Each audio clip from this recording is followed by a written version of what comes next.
Praneeth group వారి group park Spanish model triplex Vilas Dundigal Gagillapur. మరిన్ని వివరాలకి ఈ కింద నంబర్ని సంప్రదించండి. అందరికీ తెలిసిందే 2014-19లో అమరావతి రాజధాని నిర్మాణానికి దాదాపు 5,000 కోట్ల పైగా ఖర్చు పెట్టడం, అనేక రోడ్లు అవన్నీ చేశాం.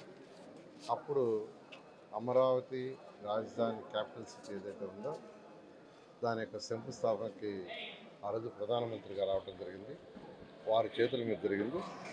అయితే గత ప్రభుత్వం రాజధానికి సంబంధించి 3 ముక్కలు ఆటాడి ఎక్కడా రాజధాని లేకుండా నిర్విరామం చేయటం, అంతేకాండి ఈ ప్రాంతాన్నంతా ఒక అడవిలాగా చేసేసింది.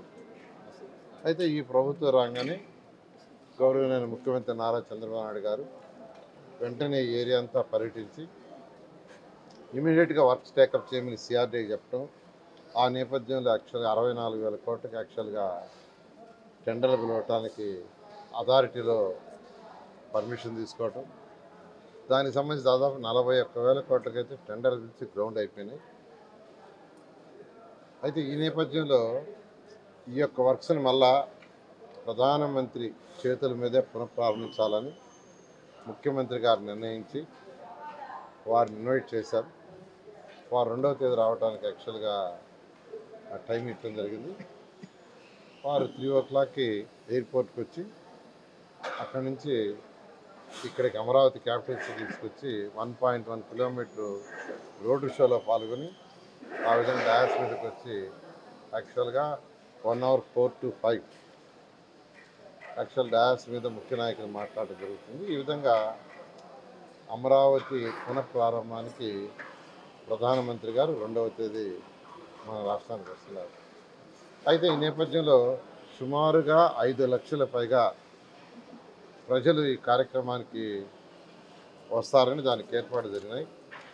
ఈ నేపథ్యంలో అన్నిటికంటే ముఖ్యమైనది ఇంకా అమరావతి క్యాపిటల్ సిటీని నేషనల్ హైవే కలిపే ఈ 13 రోడ్డు కానీ, ఈ 15 రోడ్డు కానీ, ఈ 11 రోడ్డు కానీ, సీడాక్స్ రోడ్డు కానీ ఇంకా ఆ యొక్క వర్క్ కానందువల్ల ఇన్ని లక్షల మంది వచ్చేటప్పుడు జాగ్రత్తగా ప్రణాళిక చేయాలని పోలీస్ డిపార్ట్మెంట్ వాళ్ళు గత 4 daysలో అనేక రోడ్లను పరిశీలించారు.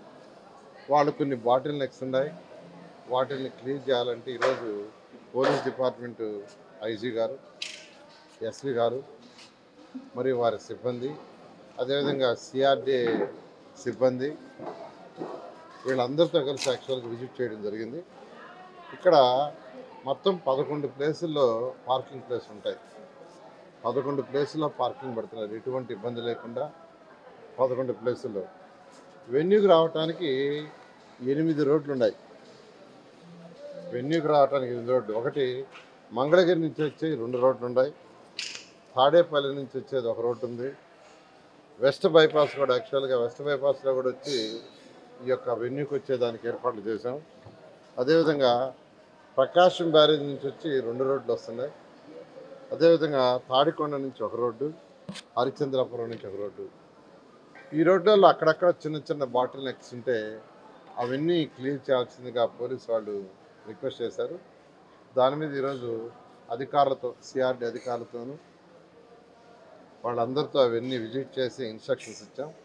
2 రోజుల్లో అంటే ఇవాళ రేపు ఈవినింగ్ అలా కంప్లీట్ చేయండి, ఎల్లుండి మార్నింగ్ మళ్ళా కంబైన్డ్ ఇన్స్పెక్షన్ చేస్తాం అటు పోలీస్ డిపార్ట్మెంటు సిఆర్డీ అని చెప్పాం. ఆ విధంగా యాక్చువల్గా వాళ్ళ వర్క్ ఆల్రెడీ చెప్పంగానే స్టార్ట్ చేశారు. రేపు ఈవినింగ్ అలా కంప్లీట్ చేసి ఎల్లుండి మార్నింగ్కి ఈ పార్కింగ్కి సంబంధించి కానీ లేదా ఏదైతే వెహికల్స్ రావటం పోవటం కానీ ఎటువంటి ఇబ్బంది లేకుండా చేయడానికి అన్ని చర్యలు తీసుకుంటాం. ఓకే, రోడ్లు కంజెస్టెడ్గా ఉంటాయి కదా సార్, మార్కెట్ కానీ లోపల కానీ దీనికి సంబంధించి 5 లక్షల మంది అంటున్నారు వెహికల్స్, ఇదంతా ఇబ్బంది. అందుకనే అన్ని జాగ్రత్తలు తీసుకుంటూ 8 రోడ్లు ప్లాన్ చేశారు. ట్రాఫిక్ వచ్చేటప్పుడు కూడా ఎక్కడెక్కడ అంటే ట్రాఫిక్ జామ్ కాకుండా ఎప్పటికప్పుడు చూసుకుంటూ ఏ రూట్లో డైవర్ట్ చేయాలో ఆ డైవర్ట్ చేసేటట్టుగా పోలీస్ డిపార్ట్మెంట్ వాళ్ళు దాని మీద చర్యలు తీసుకుంటారు. రోడ్ షో ఎక్కడ సార్? హెలిప్యాడ్ దిగిన తర్వాత కొద్ది దూరం వచ్చిన తర్వాత అంటే హెలిప్యాడ్ దిగిన తర్వాత సెక్యూరిటీ యాంగిల్ ఎక్కడ దాకా అయితే రెస్ట్రిక్షన్స్ ఉన్నాయో ఆ పాయింట్ నుంచి మన వెన్యూ దాకా 1.1 కిలోమీటర్ వస్తుంది. అక్కడికి వెళ్ళచ్చు. Okay, thank you. మరిన్ని వీడియోస్ కోసం ఛానల్ ని సబ్స్క్రైబ్ చేయండి. లేటెస్ట్ అప్డేట్స్ కోసం వాట్సాప్ ఛానల్ ని ఫాలో అవ్వండి. అండ్ లింక్ డిస్క్రిప్షన్ లో ఉంది.